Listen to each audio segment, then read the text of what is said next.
Assalamualaikum warahmatullahi wabarakatuh. Selamat pagi Bu Nurul dan teman-teman semua. Hari ini kelompok 6 akan mempresentasikan materi mengenai analisis time series dan forecasting data keuangan.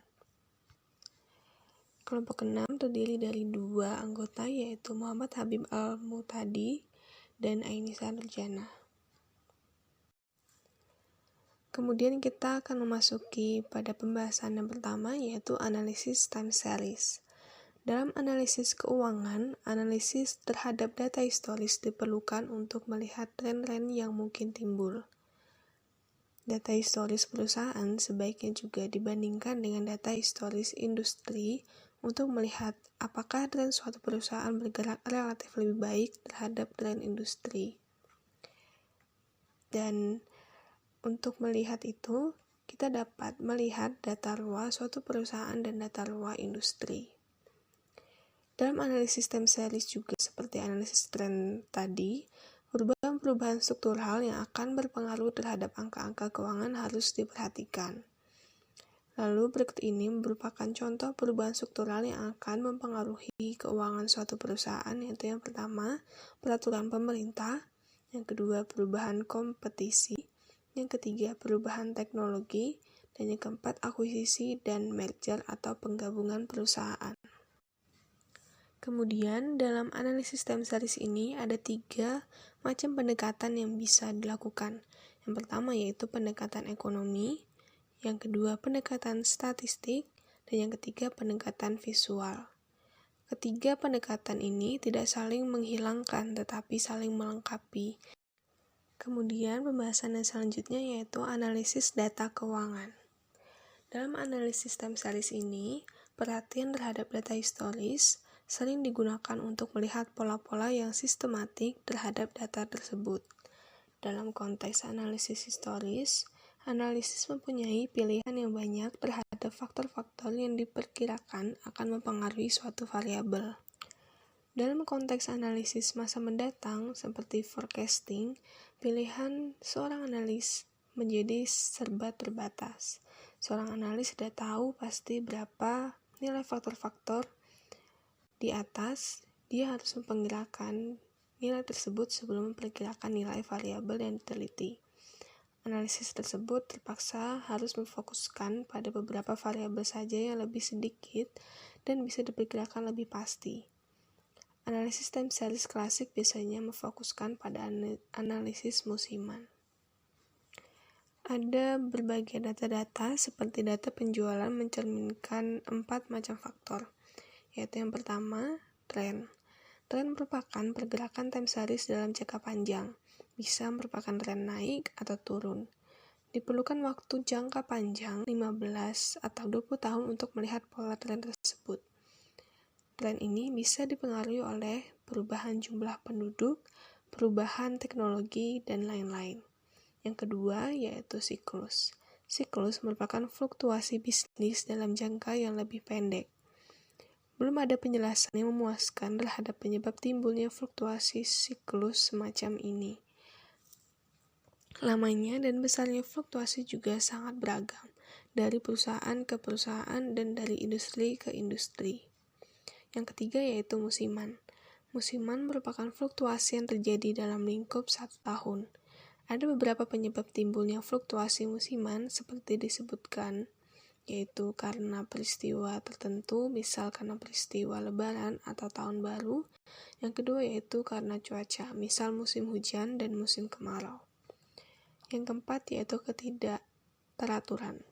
Fluktuasi semacam ini disebabkan karena faktor-faktor yang munculnya tidak teratur dengan jangka waktu yang pendek. Misalkan suatu perusahaan mengalami musibah karena salah satu gudangnya terbakar, maka data keuntungan perusahaan pada periode tersebut akan terpengaruh. Yang selanjutnya yaitu pengukuran pengaruh tren. Pengukuran pengaruh tren ini bisa dilihat dengan beberapa cara, yaitu yang pertama menggambar dengan tangan, dan yang kedua menggunakan model matematika. Model dengan tangan ini, penggambaran secara langsung dilakukan dengan menarik garis lurus di sekitar data-data yang ada, Dan cara semacam ini sangat praktis dan sederhana, tetapi mempunyai kelemahan karena konsistensi cara semacam ini sangat kurang. Kemudian ini adalah rumus model time series, yaitu rumusnya YT sama dengan A plus BX. A dan B dihitung dengan cara sebagai berikut ini. Bisa teman-teman lihat.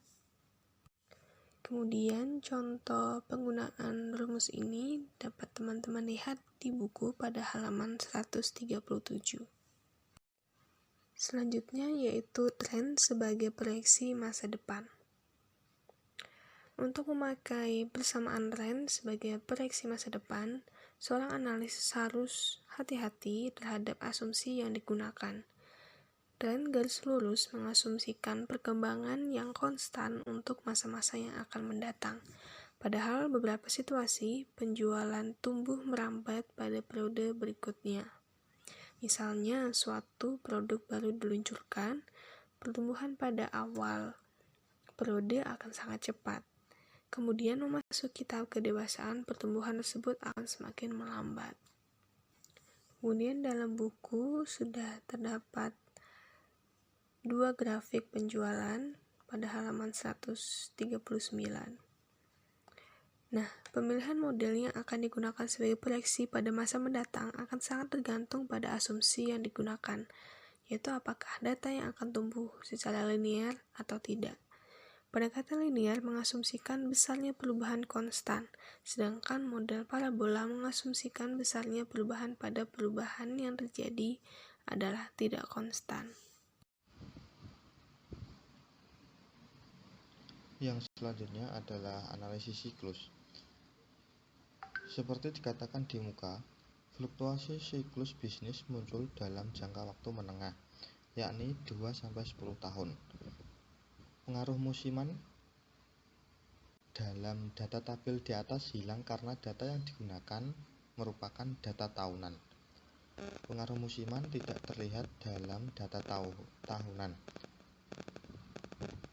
Pengaruh siklus bisa dilihat dengan persentase tren yang dirumuskan sebagai berikut. Y dibagi YT dikali 100. Y adalah data tahunan yang sesungguhnya. YT merupakan data tren yang dihitung berdasarkan persamaan tren.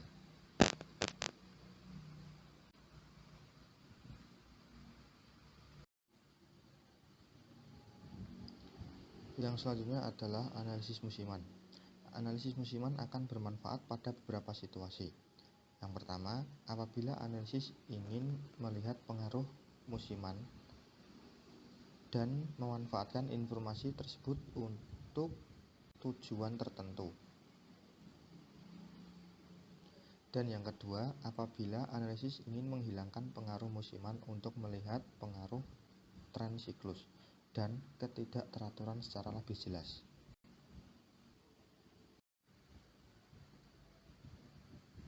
Selanjutnya adalah metode-metode peramalan. Pada dasarnya ada 4 kategori peramalan,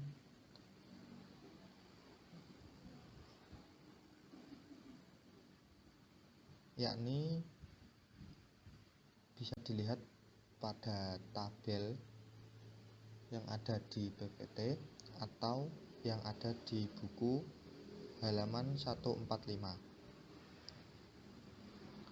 Model-model tersebut bukan saling menggantikan, akan tetapi saling melengkapi. Pendekatan mekanis pada dasarnya menggunakan teknik-teknik yang lebih objektif seperti statistik. Dan cara tersebut menggunakan model yang sama untuk setiap forecast.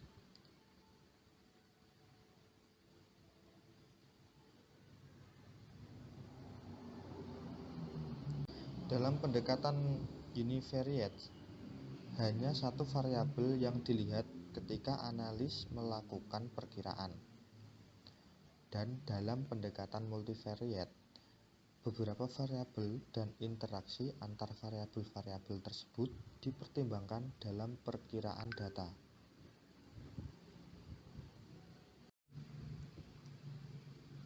Model penghalusan eksponensial merupakan salah satu contoh peramalan dari metode univariate. Model penghalusan eksponensial ini mempunyai kelebihan karena kesederhanaannya. Di samping data-data yang dibutuhkan juga tidak banyak, formula umum tersebut juga bisa dituliskan sebagai rumus berikut. Bisa dilihat di PPT atau di buku halaman 146.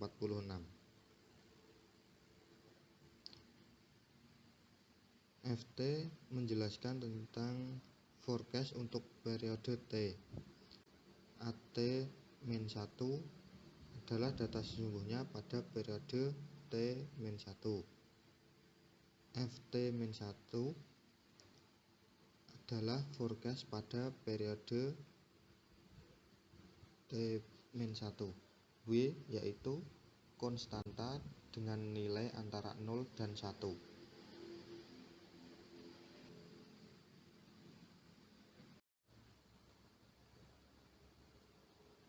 Dan yang terakhir adalah perbandingan model-model forecast.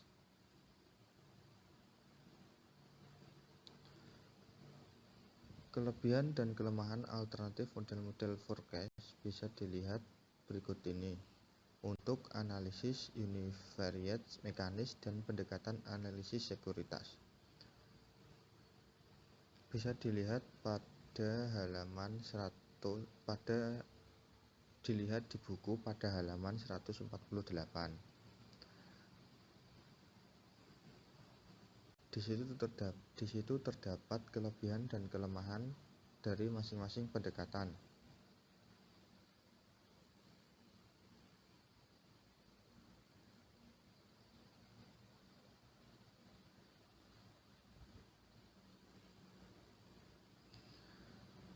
Secara umum, model forecast multivariate biasanya lebih akurat dibandingkan dengan model forecast univariate.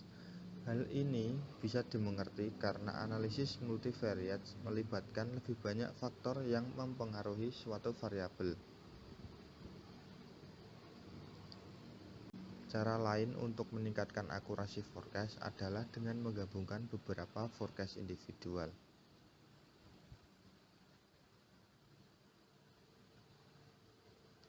Kesalahan-kesalahan setiap forecast individual akan cenderung saling menghilangkan dan rata-rata nilai akan menampilkan forecast yang lebih akurat.